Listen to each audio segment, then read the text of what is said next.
मैं हूं Abbas Khan. Welcome you all. अच्छा दोस्तों, इस वीडियो में ना स्टूडेंट को जो ना वो जो रिकमेंडेड स्टूडेंट थे उनको ऑफर लेटर ZTBL की तरफ से डिस्पैच हो गए हैं। तो इस वीडियो में हम कुछ इंपॉर्टेंट जो चीज़ें हैं वो हम बेसिकली मैं आपको समझाऊंगा, ठीक है, गाइड करूंगा। अच्छा दोस्तों, अब हम दोस्तों यहाँ पर आ जाते हैं। जिनका ऑफर लेटर है एक स्टूडेंट का, जिनको 5 तारीख को डिस्पैच हो गया था और उनको जो है ना वो आज जो है ना क्या है उनको रिसीव हो गया, ठीक है। थोड़ा आने में थोड़ा सा उनको लेट हो गया, ठीक है। तो इसमें ये कंडीशन दे सुनो, यहाँ पर लिखा हुई अदर टर्म्स एंड कंडीशंस, ठीक है। इसमें काफ़ी चीज़ें जो है ना इसमें से चेंजेस है, बिलखसूस आपकी जो रिम्यूनरेशन हो गया और फिर आपकी जो बाकी चीज़ें हो गई, ठीक है। अच्छा दोस्तों, यहाँ पर है कि अदर टर्म्स एंड कंडीशन, इसमें हम देखते हैं दोस्तों यहाँ पर लिखा है कि attested copy of CNIC domicile and 2 recent passport, ठीक है। इसको गौर से सुनेगा, ठीक है। और फिर क्या है, medical fitness certificate issued by the government, semi government या गवर्नमेंट अप्रूवल पैनल हॉस्पिटल, ठीक है। अब देखो ये क्या है कि आपने किसी भी गवर्नमेंट हॉस्पिटल में जाना है, ठीक है, और अपना ऑफर लेटर आपने साथ ले जाना है, ओरिजिनल जो आपका ऑफर लेटर है, ठीक है। और उनको ये बताना है कि मुझे मेडिकल फिटनेस सर्टिफिकेट मुझे इशू करा दे, मेरी ZTBL में एज ए OG3 ऑफिसर मेरी सिलेक्शन हो गई है, ठीक है। वो आप ऑफर लेटर भी उनको दिखाएं, ठीक है। तो वो आपको फिर पूरा मेथड बता देंगे कि आपको जो फिटनेस सर्टिफिकेट का प्रोसीजर क्या होता है, ठीक है, क्या मोडस ऑपरेंडी क्या होता है। और फिर क्या है, हाँ फिर लिखा हुआ है सेमी गवर्नमेंट या गवर्नमेंट अप्रूव्ड और बैंक, सॉरी, और बैंक्स अप्रूव्ड पैनल हॉस्पिटल, ठीक है। यानी कुछ जो है ना प्राइवेट हॉस्पिटल्स हैं जिसको जो है ना वो बैंक के पास जो ZTBL जो बैंक है उसके पास क्या है वो अप्रूव्ड है, ठीक है। तो फिर आपने वो हॉस्पिटल से करनी है अगर आपने प्राइवेट ही करनी है जिनको ZTBL ने अप्रूव किए है, ठीक है। तो सिर्फ उनसे फिर आपने करानी है या फिर आप किसी भी गवर्नमेंट हॉस्पिटल में चले जाएं, उनको ऑफर लेटर अपनी दिखाएं, तो वो फिर आपको मैं इसके बेस पे आपको जो फिटनेस सर्टिफिकेट है वो आपको इशू करवा देंगे, ठीक है। तो ये आपने साथ सबमिट करानी है।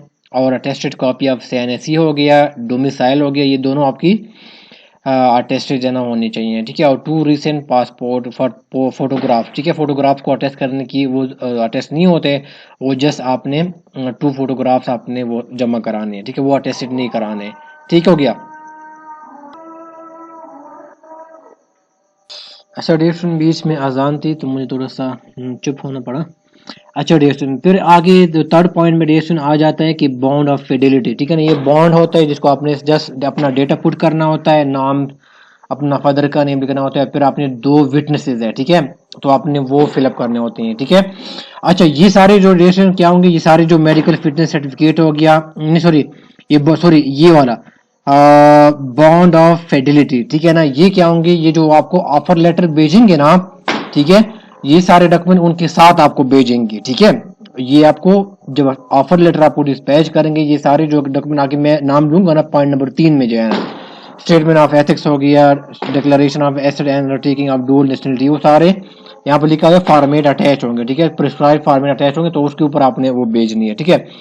तो बॉन्ड ऑफ फिडेलिटी क्या है कि वहां पर आपने इसके ऊपर साइन करनी है, 2 विटनेसेस आपने डालना है, बस ये फिर क्या हो गया, ये कंप्लीट हो गया, ठीक है। जिसमें इसके अंदर ये मेंशन होता है कि अगर आप बीच में 3 साल पहले छोड़ के चले जाते हैं तो आपसे जो ना वो जो ट्रीटमेंट जो रिक्रूटमेंट की जो या ट्रेनिंग और जो ट्रेनिंग कॉस्ट है वो आपसे रिकवर की जाएगी, ठीक है।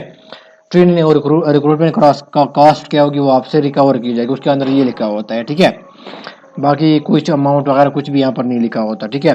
फिर स्टेटमेंट ऑफ एथिक्स में ये होता है कि आपने जो बैंक की सिक्योरिटी है उसको आपने मेंटेन रखना है, ठीक है ना, और अपने बैंक की सिक्योरिटी अपनी सर्विस के दौरान वो आपने इसको लीक नहीं करना, तो आप इसके ऊपर एक अंडरटेकिंग देते हैं, साइन देते हैं, ठीक है। इन केस अगर आप कुछ गड़बड़ करते हैं तो फिर वो आपके खिलाफ इसके बेसिस पर आपके पास क्या होता है, आपसे आपके खिलाफ एक्शन भी लिया जा सकता है, ठीक है। तो ये क्या होता है, सिक्योरिटी का होता है, ठीक है। फिर डिक्लेरेशन ऑफ एसेट्स है, वो भी एक अलग फॉर्म होता है, ठीक है, जो कि आपको वो ZTBL वाले सेंड करते हैं ऑफर लेटर के साथ ही। और अंडरटेकिंग ऑफ डुअल नेशनलिटी, तो ये सारे जो डॉक्यूमेंट्स हैं ये जो, ठीक है, ये आपको ऑफर लेटर के साथ ही वो क्या करेंगे, आपको डिस्पैच करेंगे, ठीक है। तो ये सारे आपने भरने हैं, ठीक है, हो गया। और फिर पॉइंट नंबर 4 की तरफ आ जाते हैं जो कि इंपॉर्टेंट है कि photocopies of higher educational degrees है या ट्रांसक्रिप्ट, ठीक है ना, degrees of transcript duly attested by HEC with the original tickets along with metric and intermediate certificate issued by gazette officer in 17 and above of studies. अब इसमें क्या है, आपकी जो मैट्रिक और इंटरमीडिएट के सर्टिफिकेट्स है ना, सर्टिफिकेट्स की मैं बात कर रहा हूँ, ठीक है। ये सर्टिफिकेट्स क्या चीज होते हैं, मैं ऑलरेडी जो ना इसके ऊपर मैं वीडियोस बना चुका हूँ, मैं आप लोगों को जो ना वो गाइड करा चुका हूँ। अगर आपको अगर आपको फिर भी आपको इसके बारे में इंफॉर्मेशन नहीं है तो अच्छा देख सुनिए, ये जो आपके सर्टिफिकेट्स है ना, ये आपको क्या इशू करते हैं, ये आपके जो इंस्टीट्यूशन होते हैं ना, वो आपको क्या होते हैं, वो इशू कराते हैं। यानी जहाँ पर आपने मैट्रिक किया है और जहाँ पर आपने एफएससी किया है, इंटर किया है, वो फिर क्या करते हैं, वो आपको ये सर्टिफिकेट क्या है वो इशू कराते हैं, ठीक है। तो ये क्या होते हैं, उनको आपने क्या करना है, 17 ग्रेड एंड अबव से आपने उसको साइन कराने होती है, ठीक है। कुछ स्टूडेंट के पास ये सर्टिफिकेट्स नहीं होंगे, ठीक है, लेकिन वो इस स्टेज पे मांग रहा है, वो डीएमसी नहीं मांग रहा मैट्रिक एफएससी के, रादर वो सर्टिफिकेट्स मांग रहा है, ठीक है।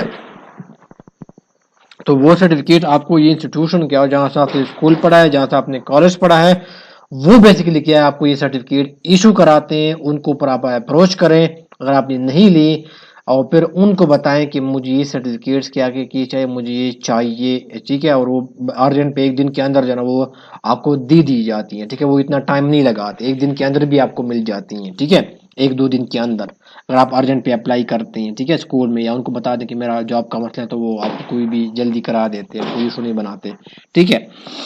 तो ये आपने करना है, इसको आपने रूटीन करने बहुत से टेस्ट करना है। लेकिन देखो यहाँ पर लिखा हुआ आगे, यहाँ पर जो 4 पॉइंट में लिखा है ना, photocopies of higher educational degrees transcript duly verified by HEC with original ticket. अब इसमें क्या होता है कि एचईसी में क्या, जब आप अप्लाई करते हैं ना ई सर्विस पोर्टल के थ्रू, तो इसमें 2 ऑप्शन आते हैं। एक आता है कि आप ओरिजिनल डॉक्यूमेंट या ट्रांसक्रिप्ट की वेरिफिकेशन कराते हैं, या आप उसकी फोटोकॉपीज की वेरिफिकेशन कराते हैं, ठीक है। जब मैंने आपको पहली बार बताया था ना प्रीवियस वीडियो में कि आप ओरिजिनल की कराते, मैंने काफी लोगों को कमेंट्स में भी यही कहा था कि ओरिजिनल की आप करा दो, तो डेढ़ वो ठीक है, ठीक है, वो अपनी जगह, ठीक है, आपके पैसे वेस्ट नहीं है। क्यों वेस्ट नहीं है, क्योंकि यहाँ पर क्या लिखा हुआ है कि आपकी जॉब क्या, ये 1 ईयर के आगे इसकी प्रोबेशन पीरियड है। जब आपका 1 पीरियड या इससे ज्यादा भी हो सकता है, जब वो आपका एंड होगा ना, तो उसके बाद प्रोबेशन पीरियड के बाद फिर वो आपसे कहेंगे कि आप हमें ओरिजिनल डिग्रीज और ट्रांसक्रिप्ट वेरीफाइड एचईसी से वो हमें क्या करें, वो प्रोवाइड करें, ठीक है। तो ये आपके क्या है, आपके पैसे वेस्ट नहीं है, वो आपके आगे काम आएगा, ठीक है। ये बात मुझे जो ना वो क्या किया, रिकमेंडेड स्टूडेंट ने जो ना उनको बताई है, क्योंकि उनका रिसेंटली प्रिपरेशन पीरियड खत्म कंप्लीट हो गया है। तो अब उनको ZTVL के जोनल ऑफिस की तरफ से उनको ये बताया है कि आप ओरिजिनल ट्रांसक्रिप्ट या डिग्री क्या करें, हमें एचईसी से वेरीफाइड ओरिजिनल हमें क्या करें, प्रोड्यूस करें, ठीक है। तो आपकी ये चीजें, पैसे आपके वेस्टेड नहीं है। लेकिन फिलहाल अब के लिए क्या है, यहाँ पर लिखा है फोटोकॉपीज ऑफ विद ओरिजिनल, ठीक है। इसका मतलब ये है कि आपने इसकी फोटोकॉपीज क्या है अभी ट्रांसक्रिप्ट, अगर आपका डिग्री नहीं है, अगर पहले डिग्री करा, तो अगर डिग्री नहीं है, अभी नहीं आपने ली है, तो आप ट्रांसक्रिप्ट की आपके क्या वो करा लो, ठीक है, इनमें से कोई एक, ठीक है। वो फिर क्या करो, अभी आप एचएससी से वेरीफाइड करा फोटोकॉपीज की, और जो फोटोकॉपीज होगी ना उसके अंदर, उसके ऊपर क्या होगा, ओरिजिनल टिकट क्या होगा, इसके ऊपर क्या होगा, वो मेंशन होगा, ठीक है। मैंने कहा कि 2 ऑप्शन आते हैं, मैं दोबारा रिपीट करता हूँ, 2 ऑप्शन आते हैं जब आप इसी ई सर्विस पोर्टल के थ्रू अप्लाई करते हैं। एक होता है कि आप क्या करें, एक ये होता है कि आप ओरिजिनल डिग्री और ट्रांसक्रिप्ट की आप वेरिफिकेशन करवा दें, और दूसरी बात ये है कि आप क्या करें, उनकी जो, या आप क्या करें ओरिजिनल की करा दें, या आप क्या करें उनके फोटोकॉपीज की आप क्या करें एचईसी से क्या करें वेरिफिकेशन करवा दें, ठीक है। तो अभी के लिए रिक्वायरमेंट ये है कि आपने फोटोकॉपीज की वेरिफिकेशन जो है ना वो कोई भी एक, या डिग्री की या ट्रांसक्रिप्ट की, ठीक है, कोई भी एक हो, ठीक है। ये मैं दोबारा रिपीट कर रहा हूँ, स्टूडेंट्स फिर पूछ रहे हैं कि हमने दोनों की करनी है, तो मैं बार बार उनको बता दूं कि किसी एक की करानी है, ठीक है। तो फिर आप क्या करें, उनकी आपने फोटोकॉपी करानी है। ये प्रोसेस आप अभी नहीं इनिशिएट करें, आज से अगर कोशिश करें कि आज ही आप क्या करें, आप उसके लिए क्या करें, अप्लाई करें, और इस प्रोसेस को क्या करें, इनिशिएट करें, ठीक है।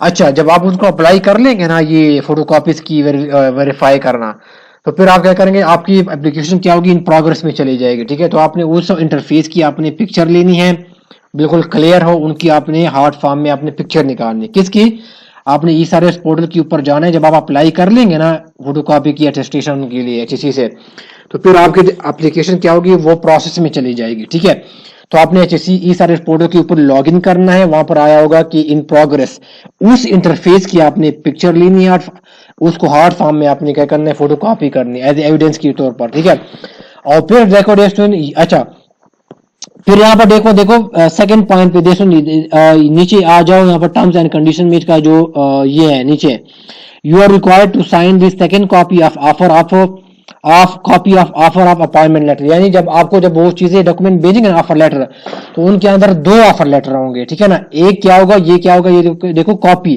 तो वो जो आपके पास सेकंड ऑफर लेटर होगा ना, उसको आपने क्या करना है, उसके ऊपर आपने साइन पुट करनी, ये इस तरह फॉर्मेट होगा। देखो यहाँ पर एक्सेप्टेंस, देखो यहाँ पर नीचे लिखो है acceptance with the signature below, I here accept this offer for employment and terms and condition therein।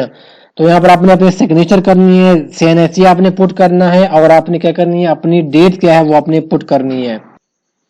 तो फिर आपने क्या करना है, ये सिग्नेचर सारे की क्या करना है, जो सेकंड कॉपी आपके साथ आपको वो भेजेंगे, तो उनको आपने क्या करना है, सारे पुट करके फिर आपने क्या करना है, 7 डेज के अंदर आपने क्या करना है, उनको अपनी ज्वाइनिंग देनी है। ठीक है, कहाँ पर देनी है, सॉरी ज्वाइनिंग नहीं, ये आपने सेंड कर देनी है। ठीक है, यहाँ पर एड्रेस लिखो, देखो ये ऑपरेशन डिपार्टमेंट HRM जो है ना, वो HRM operation department ZTBL HO Islamabad, ठीक है ना, लिमिटेड।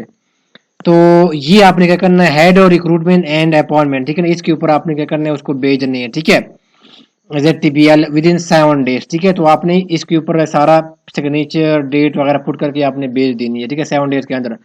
फिर आ जाते हैं कि subsequent upon acceptance of this offer of appointment letter you are advised to report. फिर आपने क्या करना है, रिपोर्ट करना है, यानी कहाँ पर रिपोर्ट करनी, ये एक स्टूडेंट है, तो इसका यहाँ पर लिखा है कि इसने ये यहाँ पर जो ना वो जोनल ऑफिस में विहाड़ी में इसने कहीं पे रिपोर्ट करनी है। ठीक है, तो इसने यहाँ पर रिपोर्ट करनी है, and submit your joining along with other, क्या किया है, अदर डॉक्यूमेंट्स। ठीक है, submit your joining along with other complete क्या है, और जितने भी बाकी जो डॉक्यूमेंट्स है ना, यानी जो मैंने पॉइंट नंबर क्या किए वो फर्स्ट सेकंड थर्ड में और फोर्थ में जो आपने क्या किए डिस्कस किए हैं। ठीक है, तो वो क्या करना है, आपने 15 डेज के अंदर वो सारे डॉक्यूमेंट्स क्या है वो आपने भेजने हैं। ठीक है, यानी आपने ऑफर लेटर की जो सेकंड कॉपी है उसको आपने साइन करनी है, साइन लिखना है, डेट लिखना है, वो आपने डिस्पैच करने हैं 7 डेज के अंदर।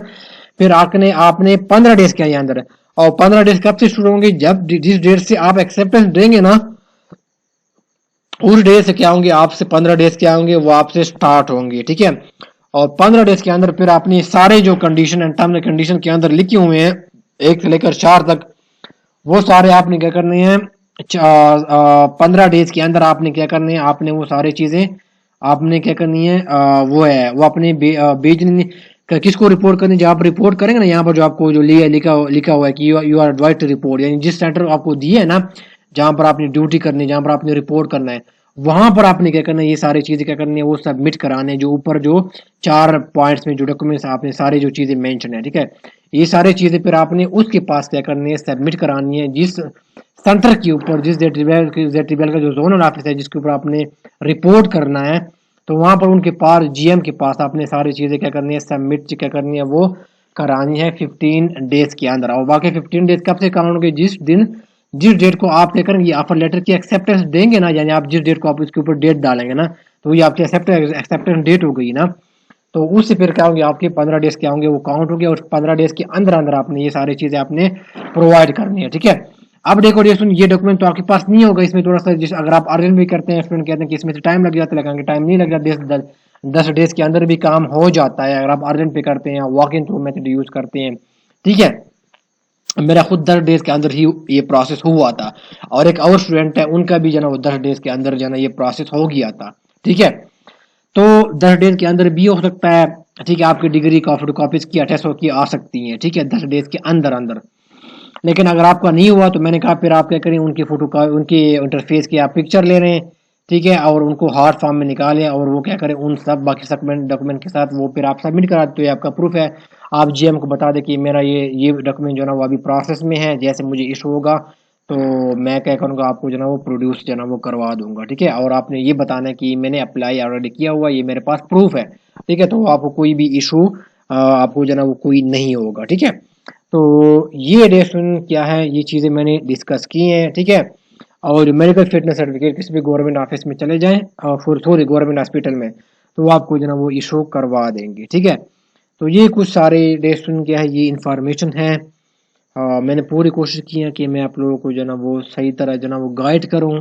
ठीक है, और बाकी जो आपने ओरिजिनल की करवाई है ना तो उसका कोई भी इशू नहीं होगा, वो आपके पास पैसे ज़ाया नहीं होंगे। रादर वो आपकी जब प्रोबेशन पीरियड खत्म होगा तो वहां पर फिर क्या होगा, आपके फिर भी जो क्या होगा वो काम आएगा। जेटी बेल वाले आपसे ओरिजिनल पर क्या करेंगे, मांगेंगे। ठीक है, तो ये चीज़ें फिर क्या करनी है, अपने माइंड में रखनी है। ठीक है, कोई क्वेश्चन है, क्वेरी है तो आप जो ना वो आप कमेंट बॉक्स में आप पूछ सकते हैं। हाँ, थैंक यू सो मच, सुनने का बहुत शुक्रिया।